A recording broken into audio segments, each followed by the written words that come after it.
Living in Texas, the oil industry plays a big part of our economy. We decided to take a look at 5 companies and how they compared on their success here in Texas. Our companies we looked at were Sunoco, British Petroleum, Phillips 66, Valero, and Murphy Corporation.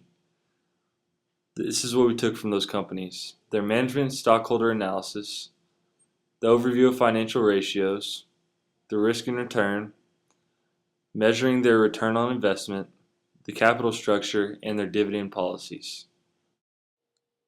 Sunoco was established in 1886, based out of Pennsylvania, and entered the New York Stock Exchange in 1925. Sunoco is part of the Energy Transfer Partners LP family of companies. Energy Transfer Partners is a New York Stock Exchange traded partnership owning and operating a diversified portfolio of energy assets.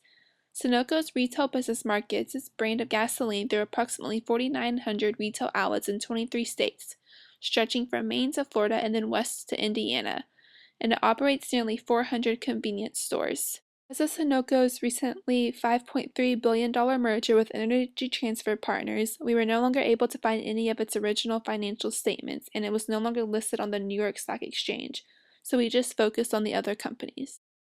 The company of Murphy Oil Corporation started its establishment in 1950. It is based out of Arkansas, and they entered the New York Stock Exchange in 1961.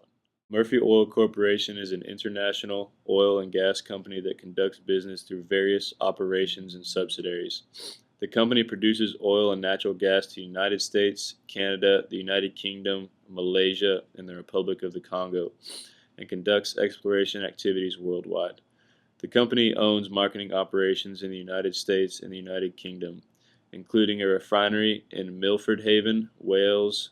Murphy USA Marketing Company operates retail gasoline stations under the Murphy USA brand across 23 states in the United States. These are high volume, low cost retail gas stations, primarily in the parking areas of Walmart supercenters. Murphy Oil USA also operates a network of 7 company-owned terminals. These terminals, along with numerous third-party terminals, provide fuel supply to our retail network and wholesale customers throughout the 23 states. Valero Energy Corporation was established in 1980 and is based out of San Antonio, Texas. They entered the New York Stock Exchange in 1980 as well. Valero is a Fortune 500 company, and it is the world's largest independent petroleum refiner and marketer. Valero supplies fuel and products that improve people's lives with 16 refineries and 10 ethanol plants stretching from the U.S., West and Gulf Coast to Canada, United Kingdom, and the Caribbean. Well-positioned pipelines and terminals allow Valero to deliver premium quality clean fuels quickly, responsibly, and efficiently. Our diversified products slate supports dozens of industries, from healthcare and plastics to transportation, beauty products, and manufacturing. BP was established in 1908 and it is headquartered in London. BP has well-established operations in North and South America, Australia, and Africa. It entered the New York Stock Exchange in 1970. BP is one of the world's largest petroleum and petrochemicals groups. Their main activities are exploration and production of crude oil and natural gas, refining, marketing, supply and transportation, and manufacturing and marketing of petrochemicals. They have a growing activity in gas, in power, and in solar power generation. BP is one of the biggest names in the oil and gas sector.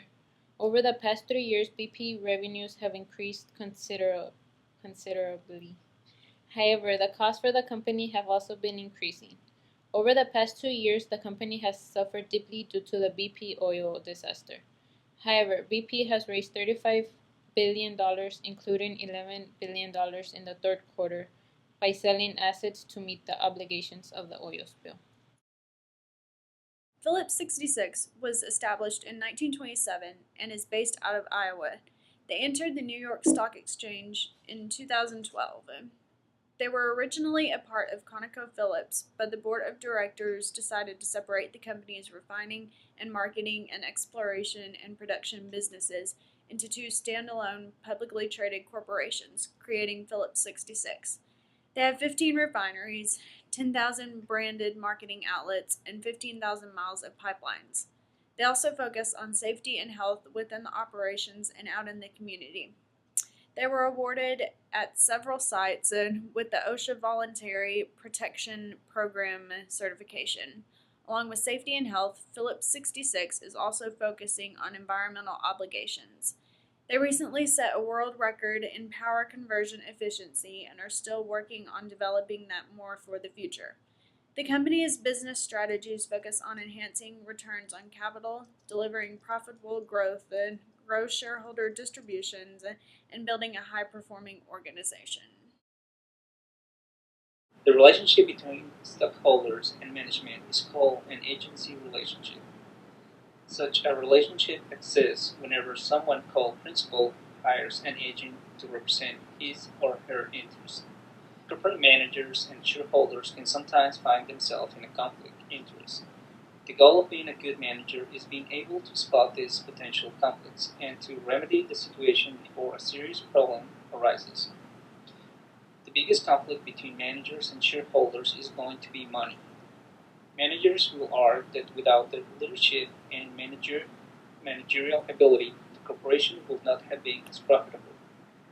The shareholders will argue that without their money, the corporation will not have been able to invest in its growth, and therefore will not have reached that level of prosperity. This implies so far that the management and stockholders are the only parties with an interest in the firm's decisions. This is an oversimplification, but of course, employees, customers, suppliers, and even the government all have a financial interest. On this slide, we are presenting the board of directors for our selected companies. The definition of inside director is a member of a firm's board of directors who is also employed in another capacity by that firm. An example is a chief executive officer who also sits on the board. With a few insiders, the board is likely to act under the influence of the CEOs. So looking at the ratios now, the short-term solvency or liquidity ratios attempt to measure the ability of a firm to meet its short-term financial obligations. The quick ratio recognizes that inventories can be illiquid, so if they have to be sold in a hurry to meet an obligation, the firm might have difficulty in finding a buyer, and then the inventory items would likely have to be sold at a substantial discount for their fair market value. So looking at this graph, all of the companies have around the same quick ratio. It's on the lower side, which does not necessarily mean it is bad.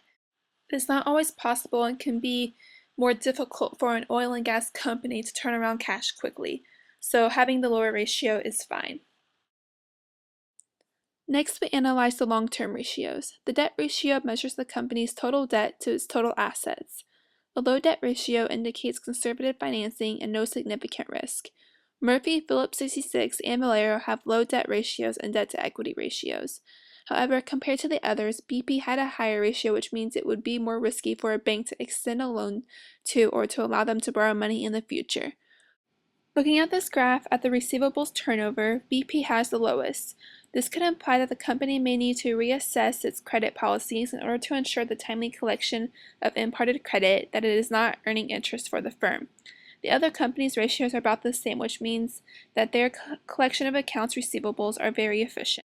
This graph shows the profitability ratios. Its profit margin, return on assets, and return on equity. For all three of those, BP is in the negatives. The profitability ratio indicates a business ability to generate earnings as compared to its expenses and other relevant costs incurred during a specific time. BP is most likely in the negatives for this because this is around the time that the oil spill happened in the Gulf, which caused them huge financial problems. Valero has the highest return on assets percentage, with Murphy not far behind. The higher the ROA is, the more money the company is earning on less investment. Therefore, Valero is making larger profits with little investment. Lastly, return on equity measures the company's profitability by revealing how much profit a company generates with the money shareholders have invested. Murphy has generated the most profit, which Valero not far behind, and then Phillips 66 is trailing. However, BP is the worst, being in the negatives. Once again, that's most likely because of the oil spill. Return is defined as what a person is expecting to receive from an investment, while risk is the chance that an investor takes when making an investment. So one part of the project was talking about beta coefficients, which measure risk.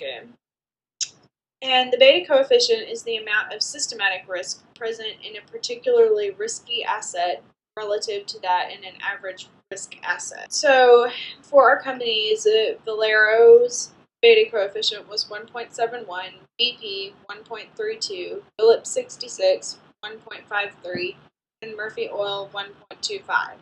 And the higher the number is, the higher the amount of systematic risk is. So an investment in Valero would be riskier than an investment in Murphy Oil, which had lowest beta. And then next, another way for measuring risk is using the Sharpe ratio. So the Sharpe ratio is when the standard deviation is used to measure a fund's risk-adjusted returns. That ratio is defined as being a measurement of return on a portfolio in excess of what a riskless investment would have earned per unit of risk.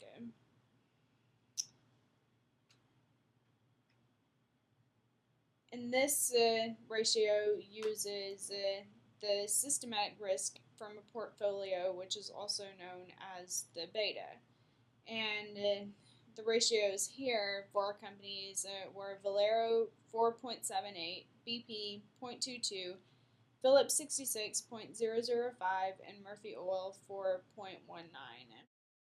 Return on invested capital is a calculation used to assess a company's efficiency at allocating the capital under its control to profitable investments.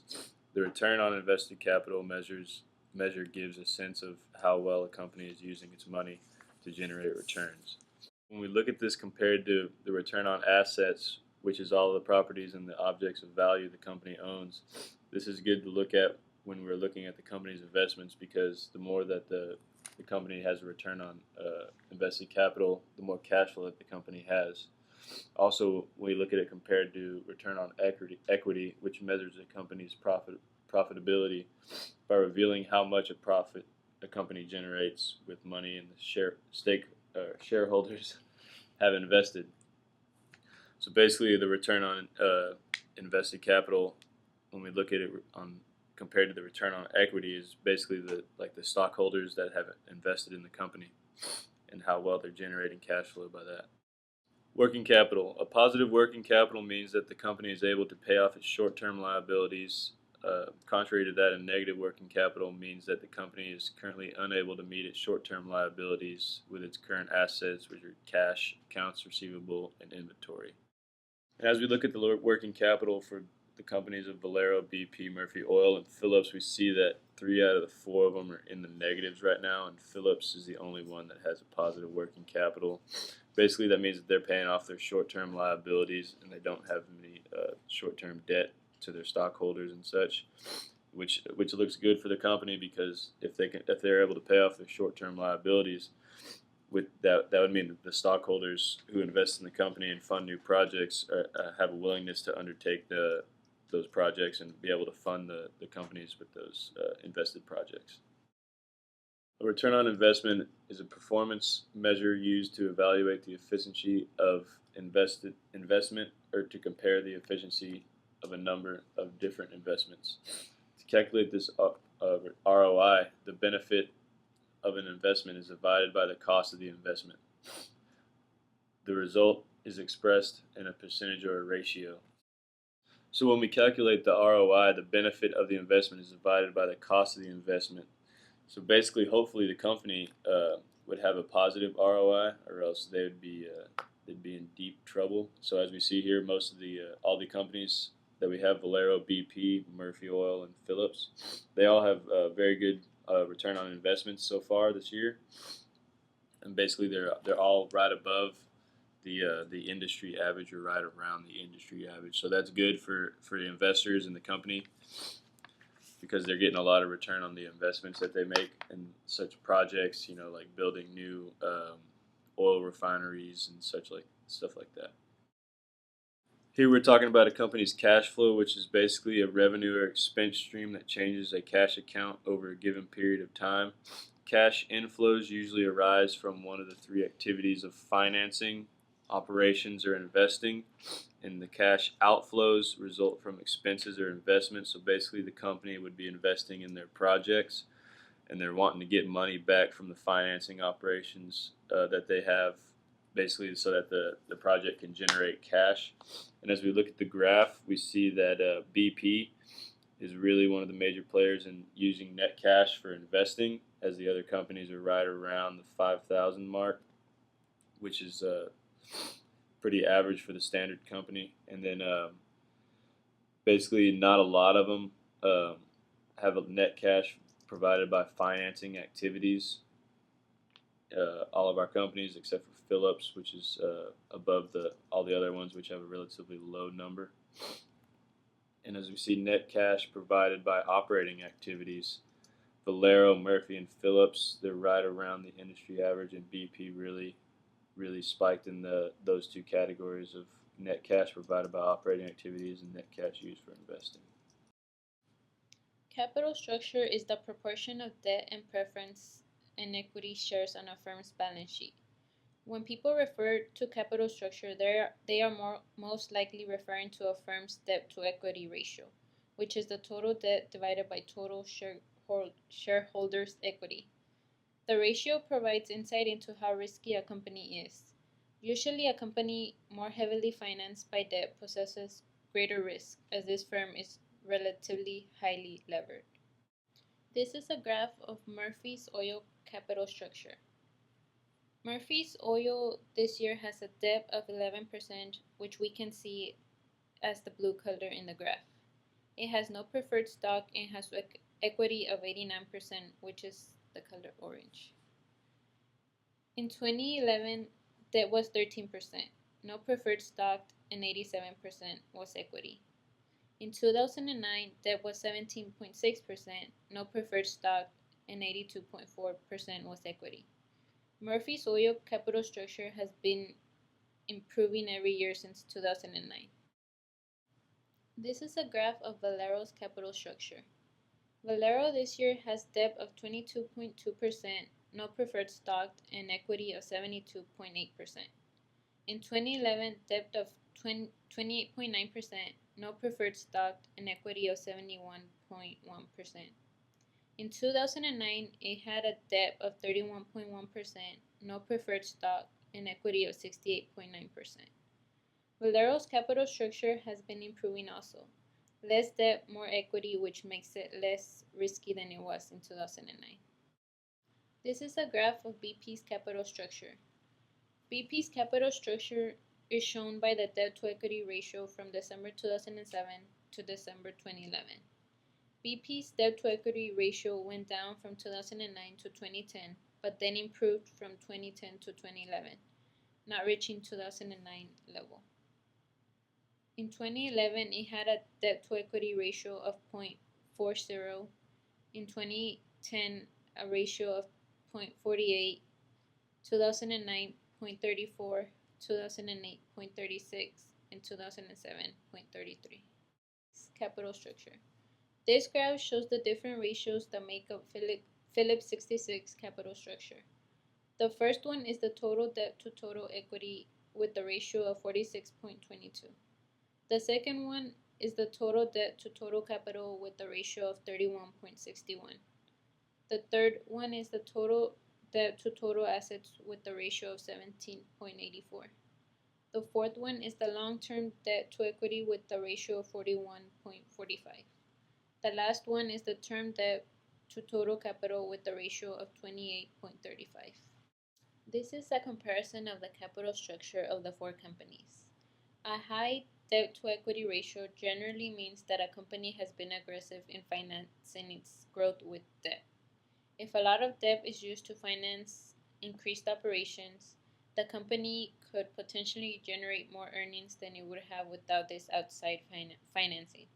If this were to increase earnings by a greater amount than the debt cost, then the shareholders benefit as more earnings are being spread among the same amount of shareholders. However, the cost of this debt financing may outweigh the return that the company generates on the debt through investment. This can lead to bankruptcy, which will leave shareholders with nothing. Phillips 66 has a 0.46 debt to equity ratio, which makes it the highest out of the four companies, which means their capital structure has almost half debt, half equity, which can be risky and can lead to bankruptcy. Murphy Oil has a 0.12 debt to equity ratio, which is the lowest out of the four companies, which means they don't have much debt and they don't have high risk. A dividend is a distribution of a portion of a company's earnings, decided by the board of directors to a class of its shareholders. The dividend is most often quoted in terms of the dollar amount each share receives. This is known as the dividends per share. It can also be quoted in terms of percent of the current market price, referred to as the dividend yield. Dividends may be in the form of cash, stock, or property. Most secure and stable companies offer dividends to their stockholders. Their share prices might not move much, but the dividend attempts to make up for this. High growth companies rarely offer dividends because all of their profits are reinvested to help sustain higher than average growth in the company. Dividend payout ratio is the percentage of earnings paid to the shareholders in dividends. This is calculated by dividing yearly dividend per share by earnings per share, or equivalently, dividends divided by net income. The payout ratio provides an idea of how well earnings support the dividend payments. More mature companies tend to have a higher payout ratio. If you look at the graph, you see Phillips 66 has 0% payout ratio. This is because they were just divided with another company, so they don't have one this year. But if you look at BP, they're over 200%. This is because they're a more mature company, and the more mature a company is, the higher their payout ratio is. A dividend yield is a financial ratio that shows how much a company pays out in dividends each year relative to its share price. In the absence of any capital gains, the dividend yield is the return on investment for stock. Dividend yield can be calculated by dividing annual dividends per share divided by price per share. Dividend yield is a way to measure how much cash flow you are getting for each dollar invested in an equity position, or how much bang for your buck you are getting from dividends. Investors who require a minimum stream of cash flow from their investment portfolio can secure this cash flow by investing in stocks paying relatively high, stable dividend yields. The higher the yield often comes with greater the risk. So that means the higher the yield, the bigger the drop in the company's share price. If you look at the graph, Murphy has a very high dividend yield at 6.5%. So this could mean they're having a few financial problems. The dividend 5-year average is calculated pretty easily. It is used to evaluate the long-term investments and to estimate future stock values of the company. It provides stockholders with a clear indication of the financial health of the company and its earnings potential and the ability to pay out earnings. If you look at the graph, British Petroleum shows that they are financially healthy in giving their investors the most bang for their buck. Murphy and Valero are pretty even, while Phillips 66 is still unsure because of their split with Conoco. So their future without that partner is unsure.